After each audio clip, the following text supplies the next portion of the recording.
party every Saturday. Go to the Picture Man. Reserve your link. 516-599-1134. Live gospel only DJ. You have special guests and lots of prizes. June, July, and August. The only one is $35 one to 12 people. And 1 hour unlimited bowling with shoes. That's right, at the 70 Lanes, 342 Hempstead Avenue, Melbourne, New York. Or go to gospelcelebration1240.com. That's right, join Go Party every Saturday. Bowling with Ace and the Preacher Man. Reserve your lane, 516-599-1134. Live gospel DJ. Special guests and lots of prize. Take place June, July, August. Lane is only $35 one to 4 people. And 1 hour unlimited bowling with shoes. That's right. Time 5 to 8 p.m. Second lane, 342 Hempstead Avenue, Melbourne, New York. Go to gospelcelebration1240.com for more information. That's right. Join us June, July, and August for the very best at Bowling with Ace and the Preacher Man. This is WGBB AM 1240 and W240 TFSM 95.9 Freeport, New York. Live from West Babylon, New York. This is Sports Talk 1240.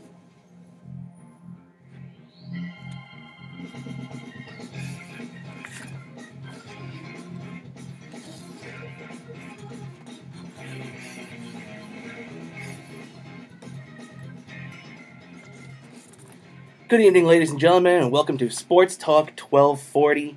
It is May 20th, 2018, 8 p.m. on a beautiful Sunday night right here in New York. And I am your host, Robert Cramer. I'm the host of Coffee with Cramer, a show that's on this station, and this is my first time hosting Sports Talk 1240, and it's my pleasure. I want to thank Rob and Trevor and everybody here at WGBB that's made this possible. Thank you, guys. I really appreciate it. And, this is the first time that I've been on the air in 2018. Can you believe it? It feels like I was doing this every week at the end of 2017.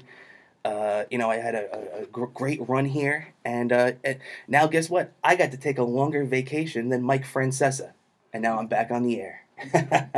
And, so I just like to remind everybody, though, that before we get started, to follow on Twitter at SportsTalk1240. Check out our show. Check out on Facebook, SportsTalk1240. Give us a like.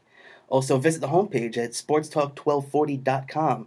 Check out who's hosting, see some great articles, and hear all of our old shows.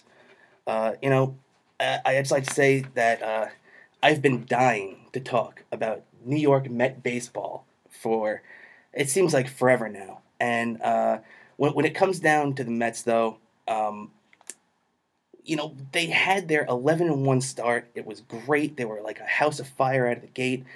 And then reality set in. And Mickey Callaway could no longer walk on water. Robert Gesellman was getting beat up.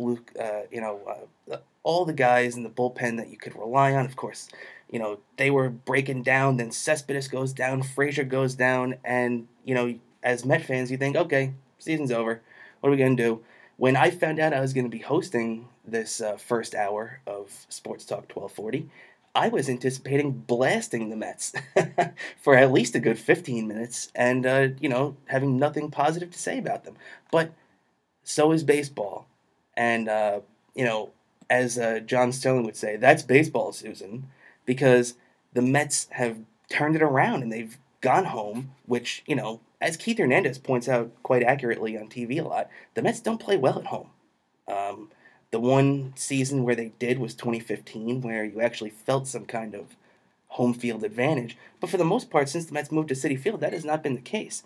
And it felt a lot like that this year. Especially they came home on one of their most recent homestands. They got swept. They went 0-6, and they looked terrible. Now they come home, they have 2 games set against the Blue Jays. They blow out the Blue Jays in the first game, and then they get routed in the second game. So that kind of negates all the positive feelings you had early on. But then the Arizona Diamondbacks, the only team who I think right now is going, or was going worse than the Mets. The Diamondbacks' luck really changed the Mets' luck this weekend as they came in and dropped all 3 games here at Citi Field, and the Mets swept the Diamondbacks out behind a brilliant start from Jacob deGrom on Friday night. 7 innings, 1 run, 13 strikeouts. I mean, the guy is 4-0 with a 1.75 ERA. Uh, you can't put into words how good Jacob deGrom's been, and it horrified everyone when he had his little, mishap with the bat and took a swing, hyperextended his elbow, and that got a lot of us nervous. But he's come back. He had that 45 inning first, that 45 pitch first inning, which was just something I've never seen. 20 foul balls in 1 inning, and the guy got out of it with no runs and no hits allowed. Was shocking. I've never seen anything like it, to be quite honest. And then you come around this week, like I said, he dominates game 1. The Mets win a close game, which Devin Mesorasko had a very good outing again. That seems to be a trend happening, as Devin is proving to be quite the asset they've received from Matt Harvey. And you turn to Saturday night, where things didn't go as easily, where you have another game by Steven Matz, where the only thing you can really say is that guy went out there and laid a potato. He put up a big 0 again, and he really hasn't done much for us this year, to be quite honest. He's given us basically a 4 or 5 inning pitcher every time he's been out there. I really like Steven Matz. I really think that Steven Matz has a chance to be a great pitcher, but he's got to get out of his own way. When he goes out there and he lets his emotions start dictating how he pitches on the mound, you can't let that happen. You absolutely cannot let that happen. And, you turn it around, and as great as deGrom was on Friday night, like I said, Matz was not that great. Then you turn to the bullpen, who was perfect in relief of Steven Matz that night. And on top of that, you get clutch hitting. Obviously, the game-tying 2-run shot from Devin Mesorasko in the 8th inning, tying the game at 4, and a great leadoff double by Nimmo in the 9th, and obviously the walk-off sac fly from Wilmer Flores, who finally looks like he's starting to get going. Although I still don't understand why Sandy, I guess it could be Sandy Alderson, but why Mickey Callaway insists on hitting him in the number 3 spot. Wilmer Flores is not a 3 hitter. In fact, ideally, he's probably like a number 6 hitter where you don't have to rely on him too much. And to be sticking him in the number 3 hole, I don't like how they get these lineups going. To be honest, I would feel comfortable with Conforto in the 3 spot. Even though he struggled early, I think he's starting to figure it out. I would be comfortable with him there. I would be comfortable with Adrian Gonzalez in that number 3 spot, quite frankly, over Wilmer Flores. And but you know what? I guess there's really not too much to complain about this weekend. The Mets, with everything that they've gone through, they're 23-19, 3.5 games out of first place. Obviously, we could thank Thor for keeping that way this week, as he turned around in 7 innings, 1 run, 7 strikeouts, domination of a team that should be a good offensive team, but has not shown that at all this season. They've been one of the worst offensive teams in the league, right down there with the Mets. And it was scaring me that the Mets didn't hit Clay Buchholz over the first 5 innings. But, you can really thank this young kid, Ahmed Rosario, who's coming into his own finally. It looks like he showed some power. I was a little worried on Friday and Saturday. It looks like he took a step back. But he had that 4-hit game last week. He's shown great defense. This is a kid that can really be an uptick just himself in this lineup. I think it's on him, too, to get out of that number 9 hole. The Mets need him to be hitting higher in that lineup, extend that lineup. This pitcher batting 8th nonsense has to stop. And also, I don't like this trend that they have of having a 4-man bench, and you have this long bullpen. I don't get it. Why is Corey Oswalt here when I understand that he's come in handy in that one situation where you're getting blown out and you brought him in and he ate up almost 5 innings. I get that. But in reality, you have, uh, you know, it's just when it comes down to it, the New York Mets are finally getting on track, and it's just Asdrubal Cabrera. He's hit from the beginning of the season on. I I'm thrilled with what we've seen out of him. I wanted to run him out of the town last year when he requested his trade. I really thought that you know uh, that he kind of overstepped his boundaries a little bit. He wasn't playing that well last year, but you know what? When a guy's playing well, you just gotta tip your cap to him and say, just keep it up. Just keep it up. You can stick him anywhere in the lineup. Um, he's he's a really good piece on a winning team. Actually, he'd be the perfect type of guy you could throw in the Yankee lineup. I think he'd much better than Neil Walker. Neil's a good clubhouse guy and everything, but that can only take you so far. But we'll talk about the Yankees in a couple of minutes. As we'll finish up on the Mets, though, Noah and Jake have performed exactly how they envisioned in the rotation. Matz, Wheeler, and Vargas, they've been bad, bad, and worse. And, that's 3/5 of your rotation there. Matt Harvey's gone. Obviously, he was dealt from Mazzarosco, which is turning out to be an addition by subtraction right there. And, when it comes to another guy they've had like Anthony Swarzak, they were really depending on that guy. They thought they were going to get like 70 innings out of him this year, if not more. And he has been just nowhere. And, they thought they were going to get a rebound season out of Harvey. Like I said, he's been gone. Harvey was really a distraction, and he was not happy with his place on the club. He needed to go. And Devin Mazzarosco has been a top-notch person. He's been great. That was a big get for Sandy. His teammates have raved about how prepared he's been since coming over, and you can't complain about the way he's hit. I think Conforto is finally starting to come on, and to get down to it, I love Jose Reyes. I respect everything that Jose Reyes has done as a Met. I think it might be time to finally move on from him. You have another kid waiting in the wings, Luis Guillerme, who I think can provide much more with the bat. He's an athletic kid. Jose Reyes is 35 years old and he's hitting 132. I don't think there's really any other way you can, you can talk about that except for coming into reality and saying that it looks like Jose Reyes is finally done. Or you know what? Maybe he's not done and he just can't play the role the Mets need him to play. And if that's the case, you got to get him out of here. If he's still got a little bit left in the tank, maybe he'll catch on somewhere else and get a little bit more out of his career, squeeze another year or two out. But if he can't be a bench player, the Mets can't have him right now. He's not better than anybody the Mets are running out there, and they just can't waste the roster spot, especially when you're going with a short bench most of the time like they've been.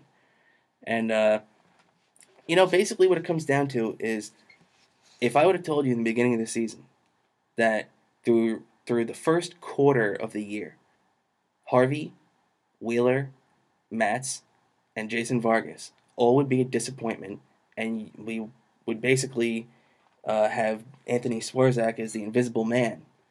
I think a lot of people would be happy that I tell them that we were 23-19 and 3.5 games out of first place.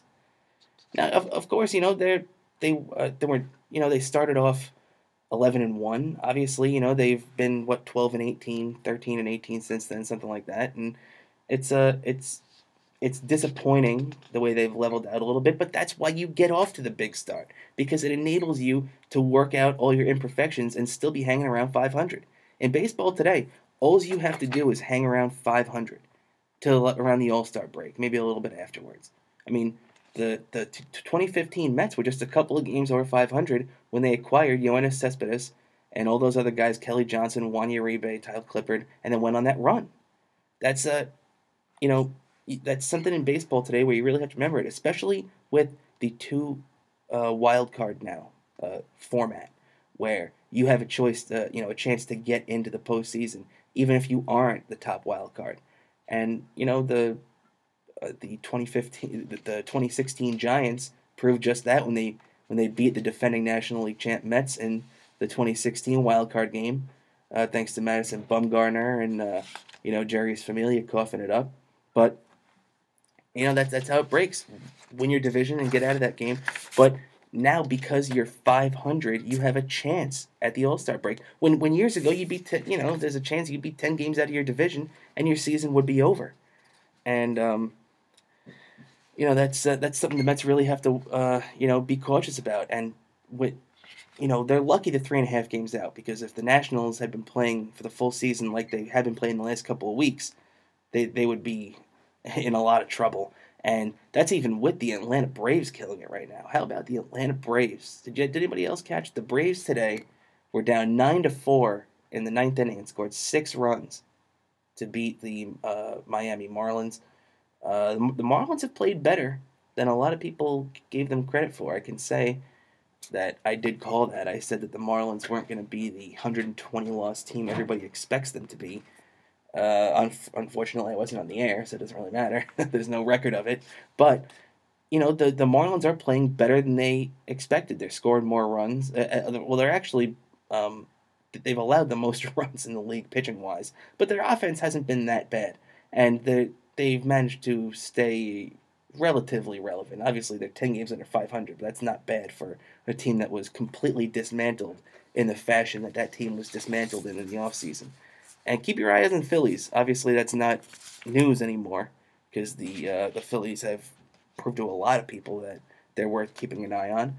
But keep an eye on those Philadelphia Phillies. They have a lot of talent, and adding Jake Arrieta gives a lot of credibility to that rotation. And I don't care who you are, if you're going into a short series and you're facing Arrieta in Game 1 and Aaron Nola in Game 2, that's going to be tough. If I was the Phillies, I would try to go out and get a lefty. To be honest, one of the guys that I would think about, if the Texas Rangers are out of it, maybe you want to go for a little bit of nostalgia, get the Rangers to pick up some salary and give up maybe a little bit more on the talent end, trade-wise, and you can turn around and bring Cole Hamels back. And he would be good, getting him back in the National League. I think that's one reason he's underperformed, aside from some injuries he's had out there in Texas. I think he's underperformed a little bit. And that's because of the American League aspect, I think. He's getting older in age. But if you send him back to Philly, get him in the National League, lighter hitting, I think you could reignite him. And I think that's a possibility. It wouldn't surprise me. But that's just me spitballing right now, because there's no smoke to that fire. I haven't seen at least at all. And, so that's something just to keep an eye on the National League. And we'll be turning our attention right now to the Yankees for the next couple of minutes.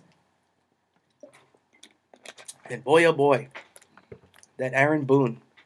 If I'm going off the first, 15, 20 games the Yankees played, I would have thought that he'd be running down the street right now getting chased by Yankee fans with torches, because he was the worst manager of all time. But he's been pretty good lately since, right? I think he's been doing a good job. Since that 9-9 start, the Yankees are 21-4. So I think that's pretty much alleviated a lot of the stress Yankee fans had about their young manager, who's inexperience might have showed a little bit early on, but he's been great lately. And I guess when you're writing out a lineup card, like he has the ability to write out with guys like Gregorius and Stanton and Judge and Sanchez and Tyler Austin, and you got all these guys on this club, Gleyber Torres, Miguel Andujar. There is so much talent. It's a crime, but the Yankees are such a talented team, especially on the everyday player front. They have a very good team, very young team. Some of the stats this year that I've seen with the Yankees are just ridiculous, where the last Yankee division winning team for the full season had 1 home run by players that were 28 and under. That was I believe the 2011 Yankees who won the division title that year. That team had 1 home run by players that were 28 and under. This Yankee team now has already over 50 home runs from players that are 28 and under. That is just an incredible statistic. It really makes you think of the youth of this team, and how they probably don't even really understand the implications of the things they're doing and how good they really are and how good they really can be and for how long they can be that good. And one of the things that you have to remember too is the Yankees, you know, best player of all. And I know it's hard to say that, but I'm tempted to say the Yankees' best player, or at least my favorite of these young Yankee players, would be Luis Severino. And I know Judge and Stanton and, like I said, Didi, all these guys, Frazier, they're gonna get a lot of fanfare, and then they should. They're young, talented guys, and among the best in the sport at what they do. But Luis Severino is ridiculous. The guy goes out there. He didn't even have his best stuff the other day, and he went out there on Saturday and just gutted it out and got the Yankees a win they needed. CeCe had a tough game on Friday night.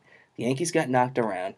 But what are you gonna do? You're gonna lose. You're not gonna win every game. Even the best teams in baseball are gonna lose somewhere around 60 games a year. So, okay, the Yankees dropped the game on Friday night. Big deal. They came out, gutted it out on Saturday, got the victory they needed. They got exactly what they needed out of Severino, a win. At this point, you're not asking the guy to carry the team on his back, but he's 7-1 with a 2.35 ERA. That, I mean, to be honest, I would probably I still like DeGrom over him a little bit. I think DeGrom is a little bit more polished than him, a little bit more. He can, DeGrom can get his more out of his stuff when he doesn't have his best stuff. If you know what I'm saying. Severino, if he's got his best stuff, you're not hitting him. But if he's got off stuff, then sometimes he has trouble getting through. I think Jacob deGrom is a little bit more polished in the fact that he can get a little bit more out of his stuff. But that is not a shot at Severino at all. Severino is an immensely talented pitcher, and I think I would take as much as I like Syndergaard, I would take Severino over Syndergaard at this point. And I think Severino is only looking up at Jake, especially in New York. And I think both of those guys really aren't looking up at too many other people. I mean, you got Scherzer. To be honest, Clayton Kershaw scares me. He would always be the guy you'd throw out there. And those back problems, these frequent injuries, he's kind of fallen a little bit. And it's something that it's not good for the Dodgers, no doubt about that. But back to the Yankees. Like I said, one of the other young guys who I think flies under the radar a little bit. He had a great game today. Is Tyler Austin. In my opinion, I want to see a lot more of him, a lot less of Todd Walker. Todd Walker. I keep saying that. The old second baseman. The other old second baseman. No, Neil Walker. I don't want to party with you, Neil. I respect everything that you did for the Mets and the Pirates and everything, but I think, and he's shown a little bit lately, so I can't knock the guy completely because he has shown a little bit signs of life. But I still would, I still have to just stick to my guns, and I think that Neil Walker might be a little bit past his prime a little bit, and he's good on the bench and everything. He's a good clubhouse guy, but like I said earlier, that can only carry you so far. And the Yankees probably need another pitcher, probably. But if they get more outings like they get out of Sonny Gray today, they're not gonna have to worry about that too much. Boy, Sonny Gray was good today, man, and that's not a poor offense in Kansas City.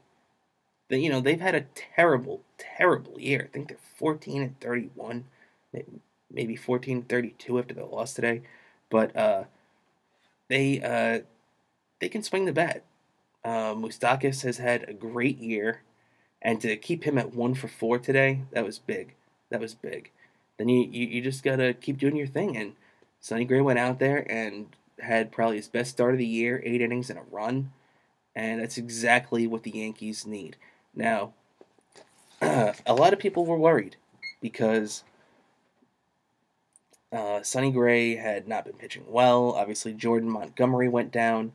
And Tanaka has really been hit or miss this year. A lot like last year. His 13-12 season. And, well, we might be in line for another one of those 13-12 seasons because he's either, 7 innings, 2 runs, or 6 innings, 4 runs. And the Yankees can win either one of those games, to be quite honest, but they really need a guy they can rely on unless they're seeing playoff Tanaka come October again.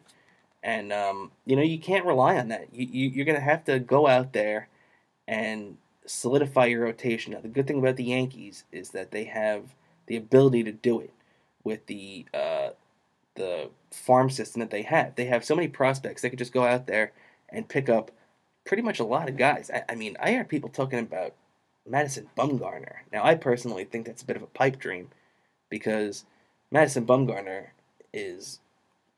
I don't know how the Giants could ever trade him. I would never be able to explain that to my fan base. How you could trade a guy who has 3 championship rings and had one of the most epic World Series performances in the history of baseball. A guy that rivaled Babe Ruth in World Series pitching. And for those that don't know, Babe Ruth had one of the longest World Series scoreless streaks at 29 2/3 innings as a pitcher for quite some time. And Madison Bumgarner, I forget if he broke it, but he gave it a good run for its money. But the thing you have to remember about Madison Bumgarner is that his ERA in the World Series is 0.25. Ridiculous. And he's one of the best pitchers of all time in the postseason. So to think that the Yankees are going to pry him away might be a bit of a pipe dream, like I said. But the Yankees are going to get somebody, guaranteed that, no doubt about it. And but if they can get more outings like that from Sonny Gray, they got a lot less to worry about, and it's not such a pressing need. The good thing for the Yankees is that they can wait until, probably early July, but definitely by late, July 31st, by the trade deadline, they'll definitely be in that market, no doubt about it, and they're going to be bringing home one of the top prizes this year, and they better be, because, especially for Aaron Boone, this first year coming in after losing Game 7 last year, if they get knocked out in the first round of the playoffs, or, if they don't win the World Series, even if they get to the World Series and lose, it's still going to be considered unacceptable for the Yankees. That's just being part of the Yankees, and there's nothing that you can do about it. But the bottom line is that the Yankees went out there and they defeated the Kansas City Royals. They got the series. They won 2 out of 3, and they did exactly what they needed to do. Now they go to Texas tomorrow, where it's Tanaka against the ageless Bartolo Colon, who just turned 45 years old, which is insane. Guy still pitching in his mid-40s. God bless him. He's still living the dream, and he's still getting the job done. It's a guy that came up in 1997, the Cleveland Indians. And that young, fresh face is 45 years old now, and the Yankees will be facing him tomorrow, which is another reason why I wouldn't want to be Bartolo tomorrow, because I got a feeling he might be in for one of his first bad starts of 2018, which he hasn't had many of. The guy carried a no-hitter into actually his perfect game late earlier this season. And so the Yankees will be heading on to Texas, and the New York Mets will be hosting the Florida Marlins tomorrow. So we'll be we'll be following the Mets and the Yankees, and it's going to be a fun baseball season. We all knew it was going to be, and now now we just get to sit back and see the Mets and the Yankees are entering the portion of their schedule where they're not going to have any off days for a long time. So put your seatbelts on, baseball fans, because we're going to have a lot of baseball in the next couple of weeks. And with that, we're going to take our first break of the night. We're going to take a quick break. When we come back, we're going to be talking some draft stuff. We're going to be talking about the Jets and the Giants and how we think they hit or missed on their draft. We're going to be talking a little bit of New York Rangers hockey. And maybe we'll talk a little about the Knicks too, because the Knicks got the number 9 overall pick in last week's NBA lottery, and I think that they're going to be cashing in pretty good. There's a couple of guys they have on their radar, and I think it's going to be pretty good to see. So we're going to take a quick break, and we'll be right back. Thanks for joining us right here on Sports Talk 1240. You're listening to Sports Talk 1240 on Long Island's AM 1240. WGBB. Country Foot Care, official podiatrist of the New York Lizards, has been delivering state-of-the-art foot care with good old-fashioned care to Long Island residents for over 30 years.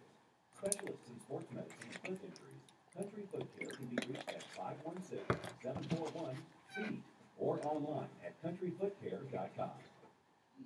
Want to advertise your business on Sports Talk 1240? Place an ad on sportstalk1240.com and run a radio commercial during the show every Sunday night here on AM 1240 WGBV. Our rates are very affordable. We'll even produce the radio commercial for you. Just head over to sportstalk1240.com and fill out the contact us form. And let us Hey, Trevor, we're going to be coming back in with a little bit of music, right? What kind of music you want? If you could just give me something light, because I'm just going to read, like, Something light? remember how I used to do Yeah, no. it was I can this. pull up that sport right quick. Because I'm just going to be doing this day in sports history. Okay. So just a little light music in the background. Okay. Yeah. Okay. Thank you, Trevor. Give me a minute, okay? No problem. Take your time. Okay. Thank you. Stay connected to Sports Talk 1240 by following us on Twitter, Facebook, Instagram at Sports Talk 1240. Imagine a time when no one person has Parkinson's disease, is debilitated by stroke, and no family suffers the tragedy of Alzheimer's. Some of the best minds in America are doing more than imagining. The American Brain Foundation is seeking to find cure. For life without brain disease isn't just something we can imagine, it's something we can know. Join Kim Sorbo in the fight to cure brain disease. For more information, visit AmericanBrainFoundation.org.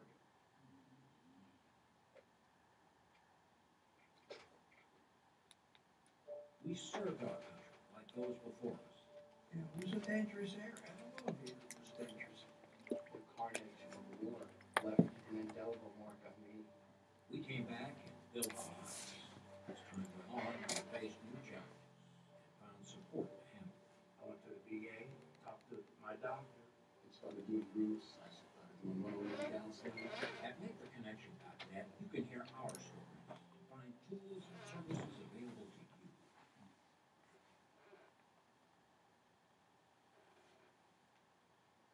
One more. Our daughter might be drinking or taking something else. I can't talk with her about it. She keeps everything secret. But when I pretend everything is okay, I'm keeping secrets too. My therapist suggested Al-Anon family groups. It was helpful to hear what other parents said. Are you troubled by someone's drinking? You might be surprised at what you could learn in an Al-Anon family group from people just like you. Hey, Kramer, you want to come type in that music? What's that? You want to type in that music and see if I got the wrong one up here. I got them Roy Jones, KB Touch. I know you don't want that. It's a sports show. What's the name of the one you have before? Sports music. Just it's all right. Let me just come in. I'll just figure it out. Oh, okay, okay. It's no problem. Okay.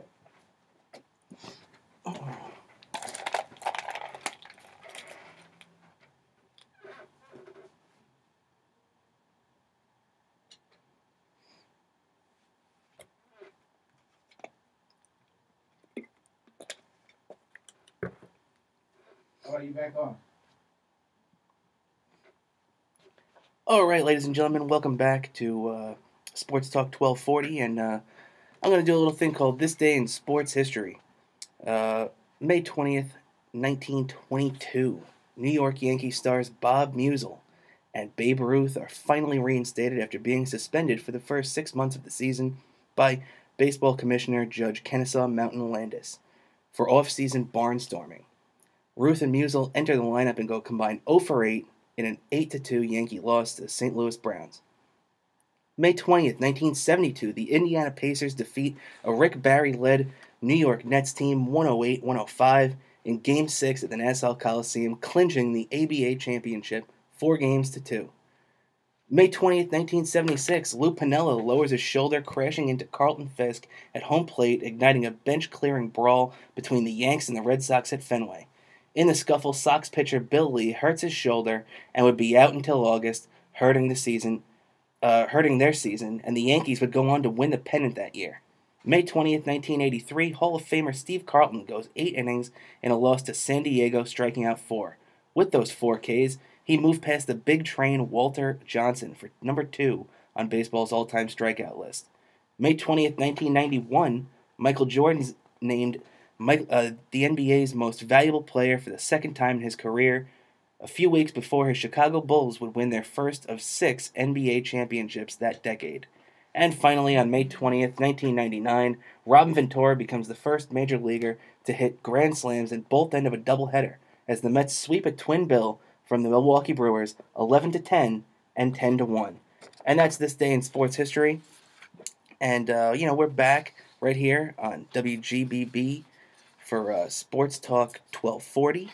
And my name is Robert Cramer. And if, you want to follow me on Twitter or anything, my name is at Cramer, CramerNY on Twitter. You can check us out. You can check out my show's Twitter at Coffee W Cramer on Twitter.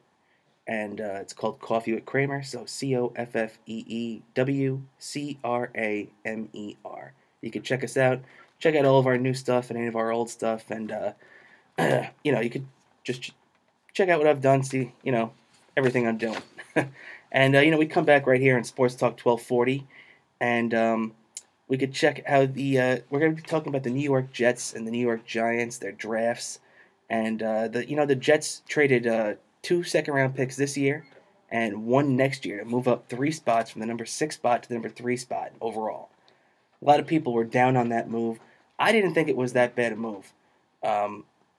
Even at the time, I thought they gave up a lot, but they really needed to get the job done. They really needed for their guy to fall into their lap, and they lucked out because Sam Darnold was passed up by the Cleveland Browns, which I really can't believe. I fully expected for Sam Darnold to go number 1 overall. No doubt about it. I couldn't believe that Johnny Manziel was taken number 1 by Cleveland. Obviously, I was pretty much thought that Saquon Barkley was going number 2 to the Giants because I didn't think the Giants were lying to anybody. I didn't think they were misleading anybody. They wanted Saquon. He was the guy that they eyed from the beginning, and they got their man. But the Jets, they made their trade, got number 3, got got lucky that Baker Mayfield was taken number 1 overall, and they got their man Sam Darnold. Things finally broke the Jets' way. I really was worried. I thought they were going to take Mayfield. Now, I'm not saying that Mayfield is a bad quarterback, and that's the reason why I didn't want him. But listen, I didn't want to tempt the fates. And what I mean by that is that no Heisman-winning quarterback has won a Super Bowl since 1983, when the 1971 Heisman winner, Jim Plunkett, led his Raiders to a Super Bowl victory over the Redskins, 38-9.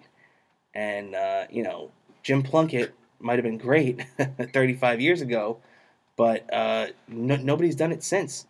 And look, that might not be a great reason for many people to not select a guy. And but you know what? The Jets aren't the type of team that's going to buck a trend that's been going on for over 35 years. The Jets haven't won a Super Bowl in 50 years. They need to concern themselves with that, to be honest. There's nothing you can really say. And, I'm glad that the Browns took that choice out of their hand.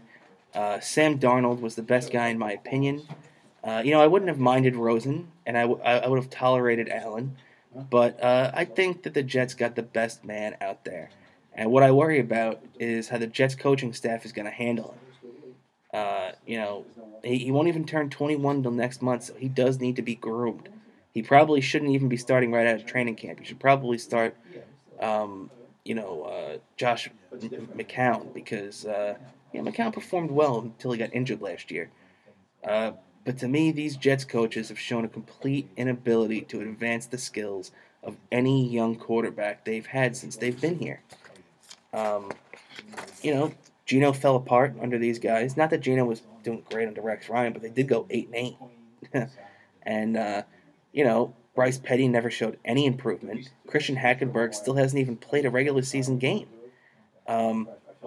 However, as we've seen with the LA Rams, they've cleaned house and got a new coaching staff in there, and they ended up getting more out of Gurley and Goff and that group that the people than the group of people that drafted him, to be quite honest. And draft grades that were given out immediately following this draft, which you take that for what it's worth, not much, and they're pretty much meaningless when it's this close to after the draft. But one of the highest draft grades given out there was to the New York Jets. And obviously, that's not just for quarterback Sam Darnold, who was drafted number 3 overall. It included a couple of guys too, but one thing that did stand out to me is the Jets got one of the highest grades in the draft without even having a second round pick, which you have to admit that's got to be. The Indianapolis Colts must have had 3 second-round picks, and they didn't get that many good guys as the Jets, they're saying. I don't know. I find that a little interesting. Or maybe the Jets just hit a lot of good guys late. I mean, if you're looking, they reinforced the D-line with the 3rd-round pick, number 72 overall, Nathan Shepard. He's from Fort Hays State, and that's the first time the Jets have gone small school in a long time. I think this kid is good. He's got a good head on his shoulders. He's a smart guy, and he has the ability to be, from what I've heard, a game breaker. He's going to be a lot like Snacks in the middle there. Not as impactful, from the beginning, but he's supposedly good. And they did it again going small school in the 6th round, taking running back Trenton Cannon.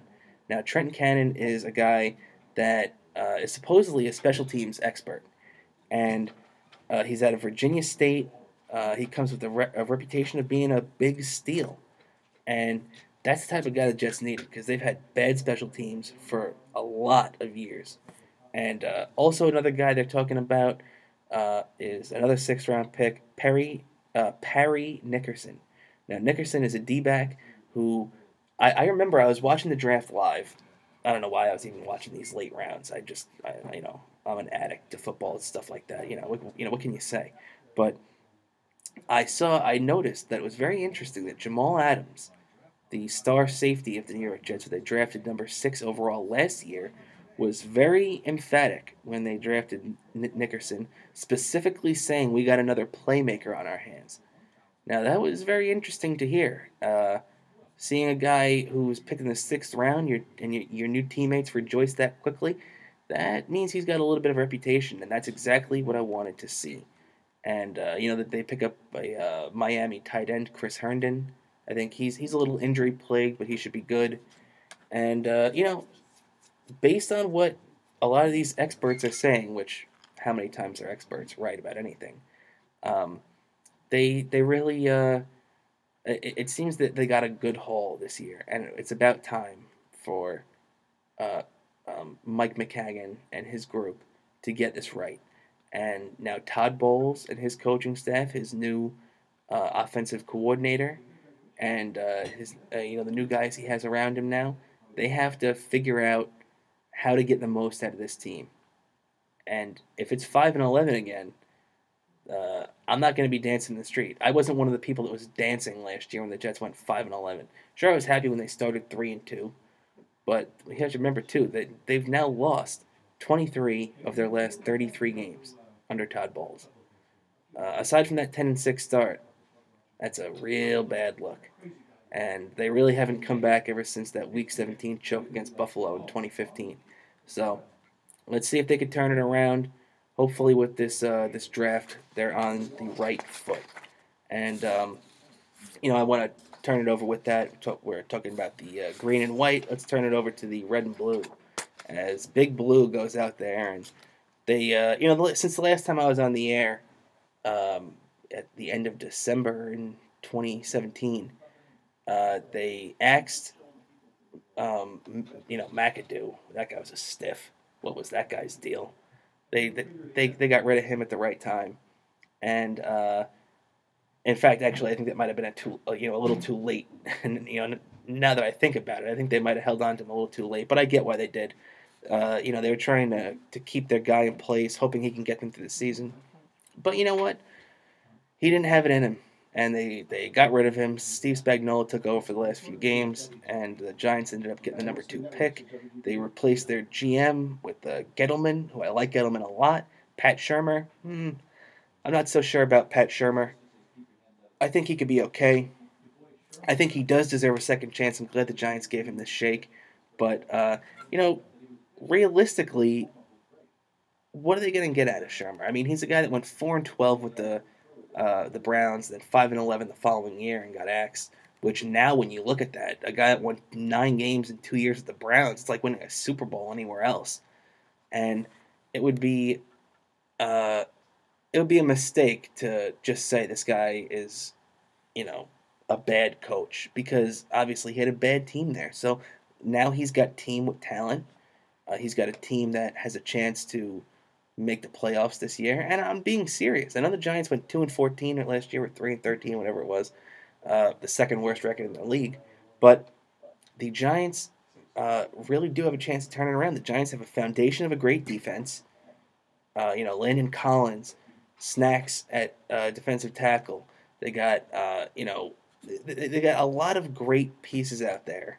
And it's just going to be interesting to see how it all comes together now, because it came together the first year, even under a bad coach, supposedly, like McAdoo. I'm not a McAdoo fan, but he got that team 11-5 that first year. They were in the playoffs. Everything fell apart the second year, but he got them there that first year, and it is impressive. And when you turn around, you look at now where the Giants, now they have to realize that they did pick their guy Saquon Barkley. He's always going to be compared to Sam Darnold. Can't believe I just said Sam Bradford. I hope he's not Sam Bradford. I'm going to be crying. Real tears if he is. But, like I said, right or wrong, these guys are going to be compared because the Giants passed up on Sam and went with their man Saquon Barkley. I think they made the right call for them.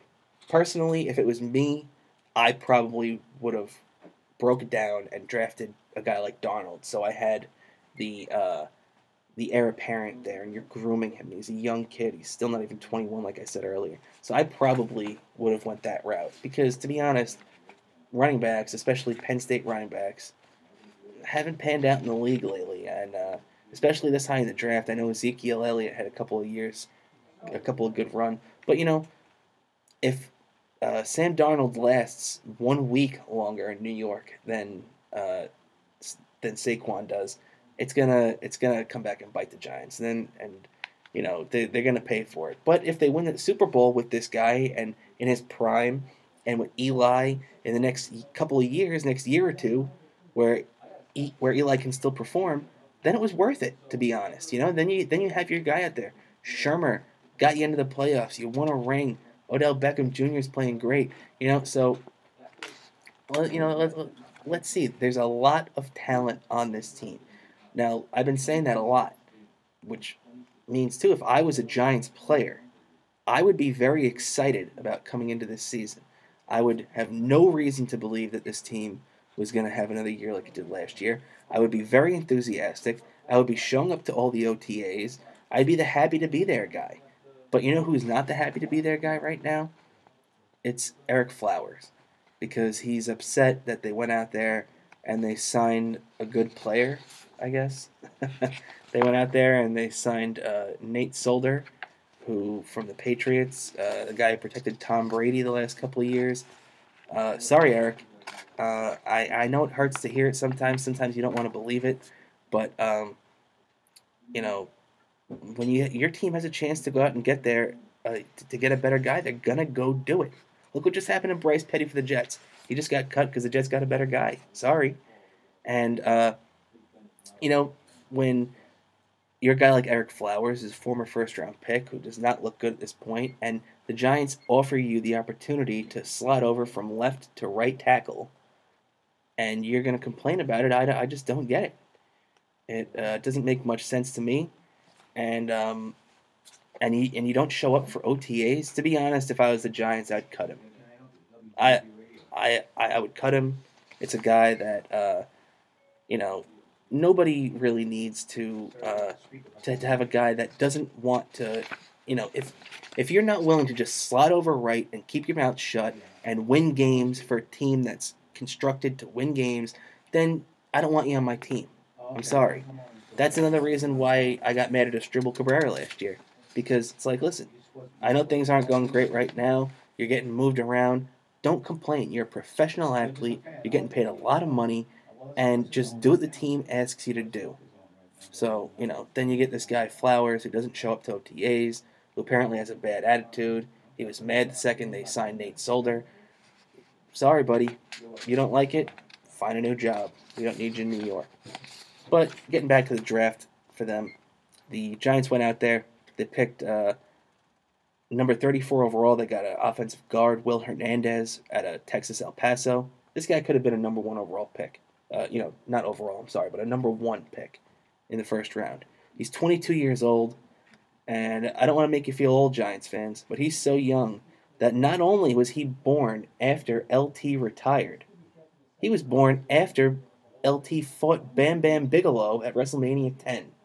He was born in September of '95, so he's unless he has the WWE network, he has no idea that a former Giant great who also, Saquon was taken number 2, but LT was taken number 2 overall in his draft. He probably has no idea that LT fought WWE Hall of Famer Bam Bam Bigelow, or he should be a Hall of Famer. I don't think he is, but he should be. That's another topic for another show, though. Caulfield Kramer has never covered wrestling, though, and that's the thing we're going to have to change. We're going to buck that trend, but like I said, it's another topic for another day. The Giants, like I said, to get back to them, they have a chance to make noise this year. You got a healthy Beckham, and you should be thinking about nothing else than making the playoffs this year, and that should be your only goal. Now, we got a couple of minutes left, and I got 2 more things I want to get into real quick. I want to spend a couple of minutes on the Knicks, a couple of minutes on the Rangers. 2 teams that hired new coaches in the last couple of weeks. The Knicks hired new head coach David Fizdale. Fizz has a couple of rings in Miami as an assistant coach. He's a favorite of LeBron James. He's considered a good developmental coach by many. He took an injury-ravaged Memphis Grizzlies team to the playoffs last year in 16-17 in a stacked Western Conference. They're 43-39. They got knocked out in the first round by San Antonio, which you can't knock anybody that gets knocked out by them. But he was fired after a poor start to this season after having a contentious relationship with star center Marc Gasol. Now, does that worry me that Fizz had a problem with the big European dude on his team? And, yeah, it does a little bit. But I feel like he learned a valuable lesson, and I think David Fizdale is going to be a good coach for the Knicks. Word is out of town that a trip to Latvia is in the making for the new coach, and he can get to know his young star and his family and hopefully forge a good relationship between the two. And that's what you really need, because KP is the guy here right now, depending who they get in the draft. And just to talk to the draft for a minute, the Knicks didn't jump or fall in this year's draft lottery. They got the number 9 overall pick. One guy that's been rumored on the Knicks radar so far is Villanova junior sharpshooter Mikal Bridges. He's 6'7", he's 21 years old. He's a little more polished than the Knicks have gone after the last couple of years. They've gone KP, who is in the European leagues, and you have Neil Aquina, who's playing in France, and guys that were very, very young, 18, 19 years old when they get picked. And now you got a guy that, like I said, he's a 2-time national champ. He's a little more polished. I think that's exactly what the Knicks need. This guy shot 43% from three-point, too. So he's a good defender, and they call him, even though Villanova doesn't like this term, he's a kind of 3-and-D type guy. And with as good as D as Neil Aquina has played on the floor, imagine having him and Bridges out there at the same time. That kind of, that kind of interests me a lot with that. And we have a little bit of smoke to the fire with Mikal Bridges, as Scott Perry reportedly sent some high-level Knicks execs to Villanova to do extensive interviews with basically anyone who will talk to them.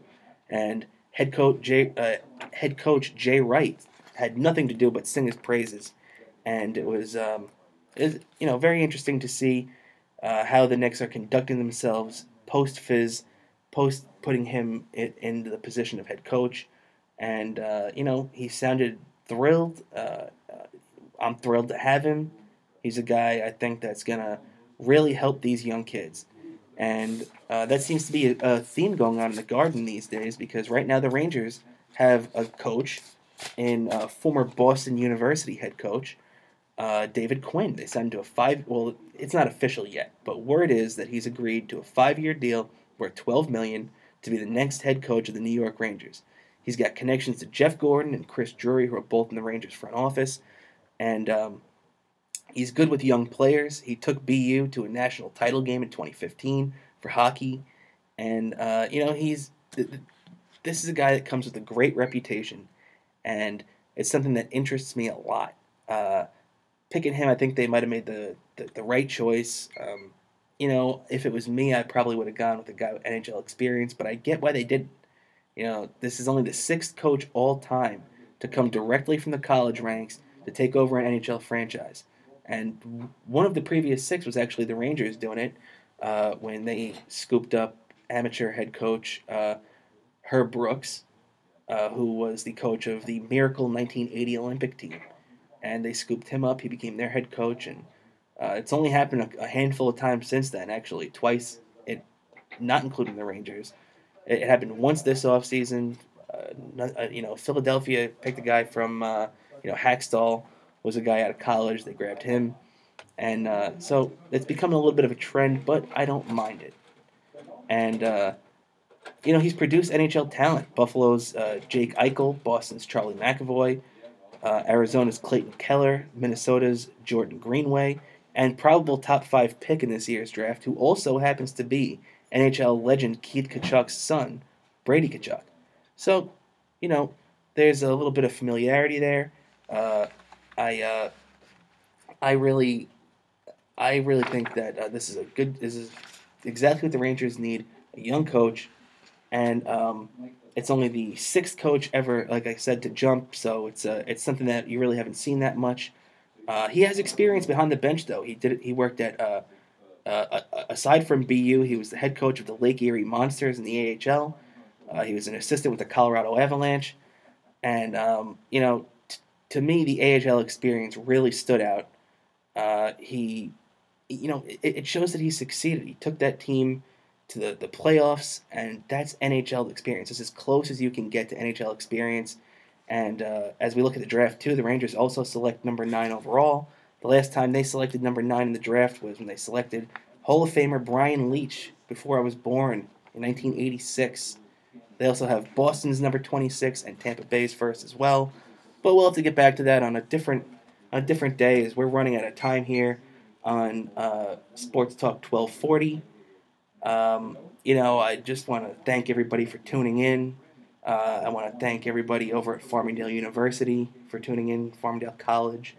All you guys are great over there, and I want to thank Rob and Trevor and everybody here at WGBB for giving me this opportunity.